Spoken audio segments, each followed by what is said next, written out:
What's the story behind this rally on Monday in Providence?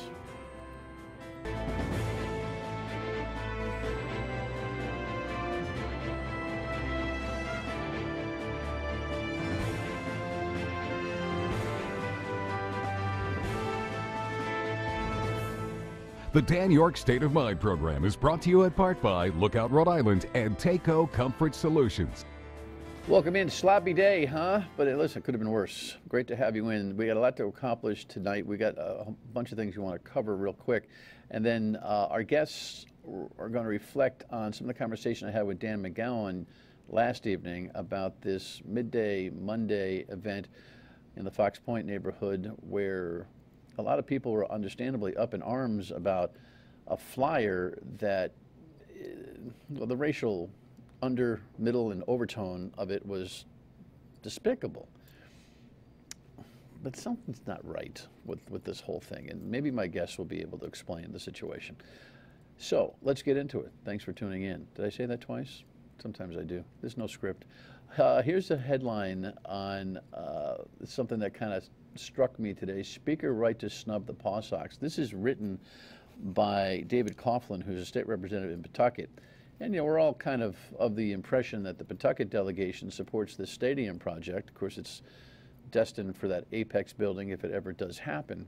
He is suggesting that the financial backing of this whole project lies with the taxpayers. And ultimately, the legal ease on this does lie with the taxpayers. He's suggesting that the International League doesn't back up the Paw Sox like it has been represented. But what's really fascinating about this is that the whole project is at a dead standstill now. The Speaker of the House has not put on the agenda any specific timeline for even a finance hearing on this. And the clock is ticking. Now, the Paw Sox are trying to regroup and accommodate the Speaker's needs to inform the community and maybe reinvest some more money in the deal. They're scheduling town meetings. I believe they're going to start reaching out to the media for more discussion of such. But this is kind of a wobbly timeline. And I know that Worcester is working hard on this. And I'm not going to be surprised in 60 days or less that there's a truck lined up, or at least figuratively, to head up 146. Just FYI. We'll cover more of this as the week goes on. In the meantime, last night, what in the heck was happening at City Hall? Got a headline here and a little bit of environment. Good evening, everyone.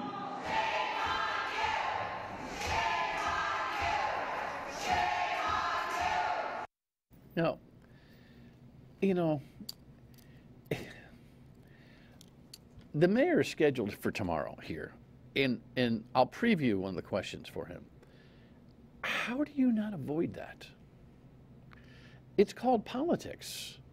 The union comes in and, yeah, they act abhorrently. But the truth of the matter is that you bring the union leadership aside and say, listen, if you're loading up on me for the state of the city, not a good decision because of X and Y. Of course, that's going to be coupled with authentic negotiations.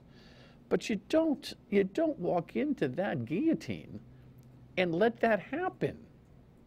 I mean, it's not like they didn't telegraph it.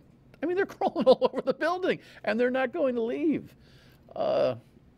We'll ask the mayor about that coming up. I mean, there's all sorts of allegations made by the teacher union president about this particular problem the teachers union have, not just with money, but with conditions, rats and mold and all that stuff in the buildings, things which have been addressed sort of on a statewide and city level for big bonding and capital improvements.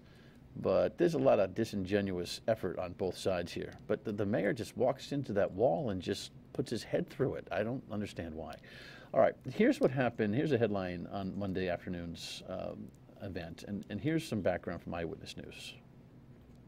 Racism of any kind will not be tolerated in our streets. A large crowd gathered on the east side of Providence to decry a flyer that Providence Mayor Jorge Elorza says was left indoors around Brown University over the weekend. Despicable and disgusting racism. The flyer is titled Negro Crime and has a photo of Providence NAACP President Jim Vincent making unproven allegations against him.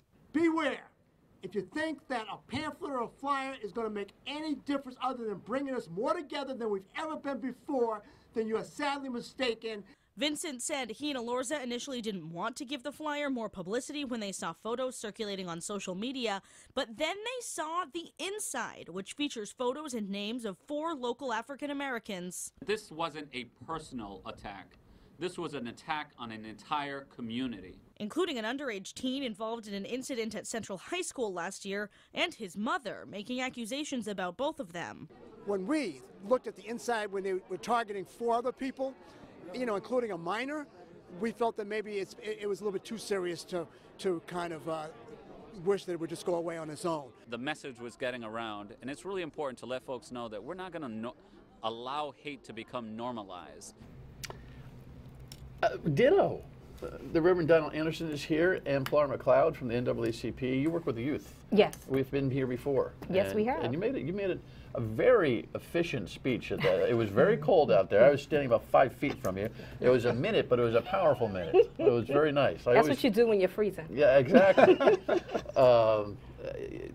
Reverend, always great to see you. The Council of Churches sponsored, for lack of a better term, this rally. You put out the press information for this. We pushed out a lot of information to, because we felt it was important for the faith community and others to know, but especially for us, for the faith community to stand there in unison. So I was very pleased. There was at least, it was a big crowd, so it was hard to count everybody, but there was at least 1 imam there. There were several rabbis. There were a number of Protestant ministers who were there to just bear witness, to be present, and to bear witness to the fact that this is just absolutely wrong and doesn't represent what we believe Rhode Island's about. Listen, there is, some old Jersey in me, no blank, Sherlock. When you read this pamphlet, you can look at it and say, oh, come on, man. There's such an oh, come on, man factor to it. Right. It's not like it's a racial undertone.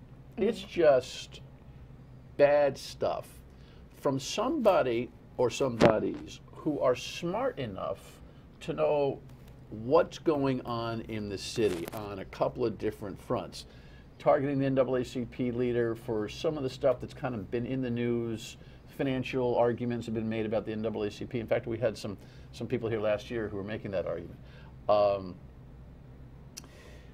Crimes committed by individuals that are, obviously on the record. The young man who was at Central who got into a little tussle with the vice principal and his mother's advocacy for him, all referenced in very racially offensive context. Yes. Your take on this thing is what? So I saw it Saturday on social media. It was on Facebook, and at first I thought it was just that. I said, oh, it's a flyer. So I called Jim. I was like, have you been on Facebook lately? And I guess him and I must have saw it at the same time on the same person's page. So I said, what do you want to do? And he said, well, wait, he was going to make some calls. He ended up calling the mayor, and as they say, the rest is history. But when I told the student history in terms of putting the rally on what happened Monday. Right. So I said, well, I think we should let the executive board members know, because we didn't know. Again, I'm thinking it's just a flyer. So when I told the students, because we're all in a group chat, and I said, well, listen, you guys need to be careful. There are some things going around. I don't know if you've seen. And one of the students who attends Brown University said, well, actually, I was going to say something. And then she had the pamphlet opened up. She was coming back, walking, I guess, on George, between George and Brook, which is why we picked that location. And she had the inside. So then I saw that there were other people. She had received the pamphlet? She had saw it walking along the street, going back to, I guess, campus or coming from campus. I don't know where she saw it at exactly. I don't know if it was on a pole. I don't know if it was stuck on a car. I don't know if it was in a door. But she took a picture, and that's how we saw the inside. And then Monday, I actually saw the actual pamphlet itself, because someone said that when they were leaving, it was stuck in their door. But again, all on the east side. Okay, so I know of. Yeah, normally I'd want to just talk about the outrage. I just want to make sure that everyone hasn't been really duped here. And we'll talk about that when we come back. Stay with us.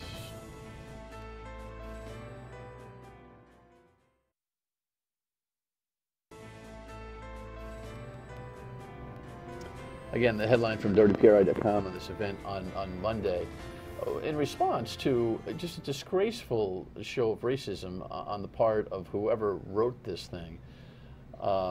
Look, I'm not Columbo. I'm not going to sit here and have some kind of an investigation on the show. But you've only seen one flyer. One. Did you ever see a piece of paper? No, everything for me was on social media. All right, so this is all, and again, the viral nature of social media is despicable enough. Mm-hmm. But I'd like to get to some of the core racially systemic issues here, and we will. Are you convinced that this is really a distribution amongst many neighborhoods, or a carefully crafted stunt? So I think that it may be more a carefully crafted stunt in the sense that there were not a lot of papers around. And anytime these kinds of things happen, there is always the equation. Do you respond or don't you respond? And it's a difficult equation. And we go through this with the Jewish community on a frequent basis, because there are a lot of things that happen that are anti-Semitic, that this equation is running. And the community centers run into a couple of situations. And a lot of times what happens is they choose not to raise it because they don't want to bring more attention to it. But there are sometimes the equation says, maybe this time we don't let it pass. And, you know, so one of the curiosities I have is this in any way tied to the flyers that were primarily anti-Semitic that were put on people's doorsteps about a year ago, that also had some homophobic and some racist elements to them, but were primarily anti-Semitic?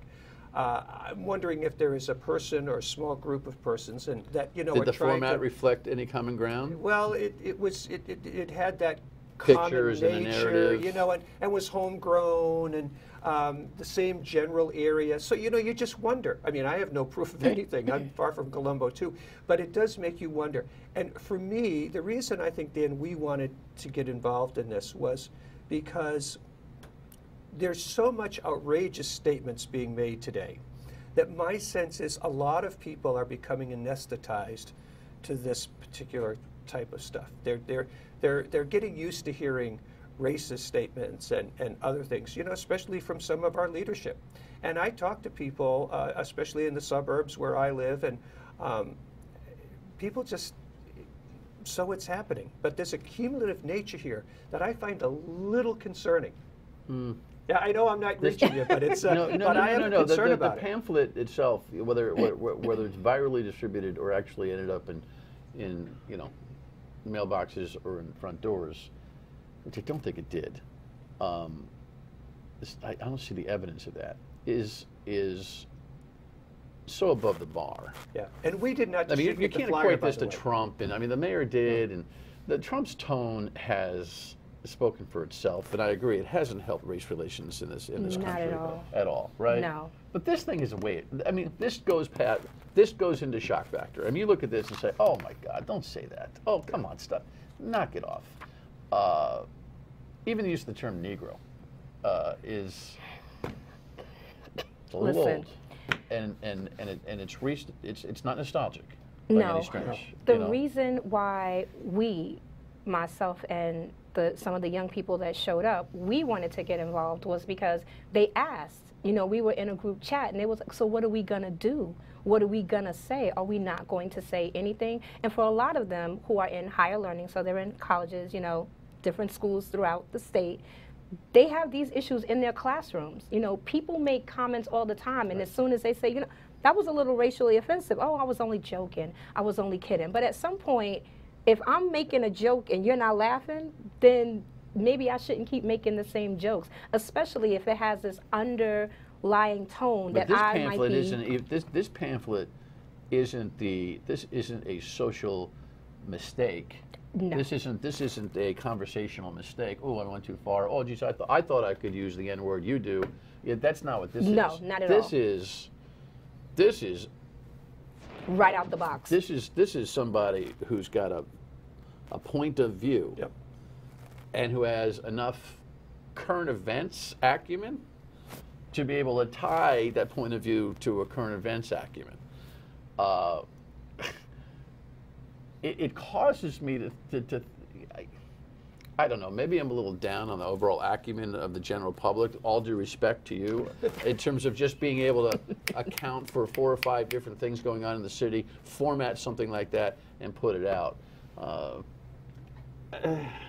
So, you know, it frustrates you to have a response like that for something you don't know what the catalyst, what the genesis is, what the source is. Nobody's standing up for it, right. That kind of thing. And but it's out there. I mean, the fact of the matter is it's out there, and I think does demand a response. One of the things we're working on right now is a 5-week series, excuse me, where people look at the concept of white privilege. It's 5 2-hour sessions that people go deeply into looking at the concept of white privilege, and it is a hard conversation. And one of the things we have found in doing this is there is a lot of what I will call residual racism that sits out there. And there's a lot of folks who, you know, would never do something like this, but at the same time are still carrying a lot of baggage. So things that we thought maybe we got addressed back in the 60s, maybe not so much, and there's still some residual racism. So this is an issue that is alive and well and needs to be dealt with. All right, so let me punctuate this part of the conversation by saying somebody out there is probably too smart for their own selves. And somewhere, hopefully, there's a little bit more investigation as to who's behind this. Having said that, the Reverend makes a point, and I've got anecdotal evidence from my discussion on the radio regarding this particular thing on Monday to his point, and we'll discuss it when we come back. Stay with us.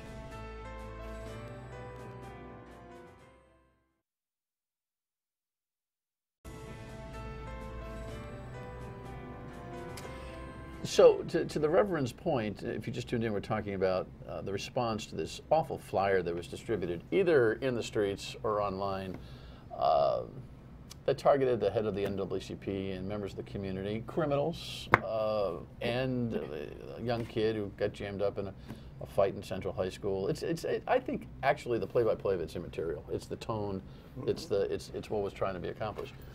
But I come back from the rally having attended, interviewed Jim Vincent, the Commissioner of Public Safety, talk about, you know, the reaction. We play some audio, yours and others, from the speech. And the first question I get on the telephone line is, hey, let me ask you a question, Dan. When someone says they're proud to be black, does that mean I need to be proud to be white? Or can I be proud to be white if you say you're proud to be black? And I thought, all right, I'll handle this on a one-off basis. It never stopped. The conversations never stopped. It veered off into this thing, this resentment that exists in, I can't tell what part of the population, for the notion that minority groups, based on what they've dealt with in terms of oppression and the like, and in terms of their own self-confidence, articulate a sense of pride about what there's no calculation there on the part of some. And to your point about this white privilege thing, the hair's going to stand up on a lot of viewers' heads right now as soon as you say white privilege. But God bless us, you need to get that conversation needs to be had. Oh, there's no question. And it's a hard conversation. I found out something terrible about myself going through this. Meaning I learned my faith and my racism from the 2 most important people in my life, my parents. I learned my faith and my racism from the same group of people. I got to tell you, this last year has been a real eye-opening time for me, and it's a difficult time. It's a difficult conversation to have. They taught you to be a Christian? Taught me to be a Christian. And they taught you to be a what? They used words. They talked about African American folks in ways that I will not repeat. And there were stories. My dad came home one day and said there was this fine young man who came and applied for a job, and I would have hired him in a minute, except for, and he used the term because it was back in the 50s, Negro, but that was the only reason he didn't hire him. And it was okay. It was okay. Welcome to my life. I think the most part, the larger part of this audience, and my radio audience, the callers don't always reflect the general tone. I'm just saying there's a tangent that people will get off. I've seen over the years a growing pushback on, I don't know what I would call it, racial equity advocacy. There's a pushback. I can't believe we're still here. I wasn't even born when all of this started, and feel like I'm living it. But I mean, you're making a speech in a minute's time at that rally that was Martin Luther King-esque, civil rights-esque, and I'm looking at you thinking, that was well said, but I can't believe she has to say it. Right. So this is what I see, this is what I live, and what I know to be true, like every day. So as a woman of color, I often walk into a room almost at a disadvantage because I'm black. And so it's perceived that I could not be A lot of people at don't my believe best. it. A lot of people know. What I've noticed is a lot of people will say one thing, but they believe something else, and they'll practice something else. And in rooms where they feel comfortable, you will find out where they stand. In moments like this, you will find out where the divide is. And it's racism is a nasty conversation. Nobody wants to have it. I don't want to have it, but I have no choice. It's what I live. And what is racism here in New England, it's almost different if I go somewhere else. There are certain parts of the South, my parents are from the South, where I know I shouldn't go. It's subtle in other places. Some places I would suggest that the subtle is actually more powerful. Yes. You know, Dan, one of the duh moments for me was specifically what she just talked about. And that is, for you and me, racism, and we think about racism and talk about it when we choose to, but we walk away from it. She, and every African American in this country, lives with racism every second of every day. That's privilege. I can walk away from the conversation, so can you. She can't. Never. Right there is there's part of the essence of privilege. Yeah, part of my response to it, am I proud to be white? The guy said, Dan, you proud to be white? I said, I've never had to think about it. Yeah, exactly. And I think about it every day. If I'm too aggressive, that's a problem. If I'm not aggressive enough, that's a problem. If I speak up, that's a problem. Well, you are outgoing. Well, I mean, I do what I can, Dan, I told you if Jesus doesn't grade on a curve, I might not get in, but, so I got to be on here with Don. Oh, that may not. I need all my advantages. What's the moral of the story? Is there one in 30 seconds? If I would say the moral of the story, we need to be realistic about what's going on and confront racism when we see it head on and not be afraid. The how-to is the challenge. Yep, and we need to have the conversation, and we have a how-to at getting at the racism and white privilege. We need to keep having that conversation. As hard as it is, we need to keep having that conversation. When's that series? We're offering it at a variety of different places. When we get on the website, it'll be on the website, and I'll send you some information on it. Right. We'll follow up. We can't handle this whole thing in one fell swoop, but no. I still think the authorities, while not a criminal investigation, ought to spend a little bit more time on the distribution of that flyer, because something's weird. Good to see you. Good to see you too. Final word when we come back.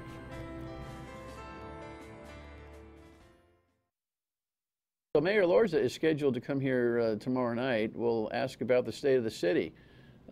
It'll be new news to you because no one heard it last night, that's for sure.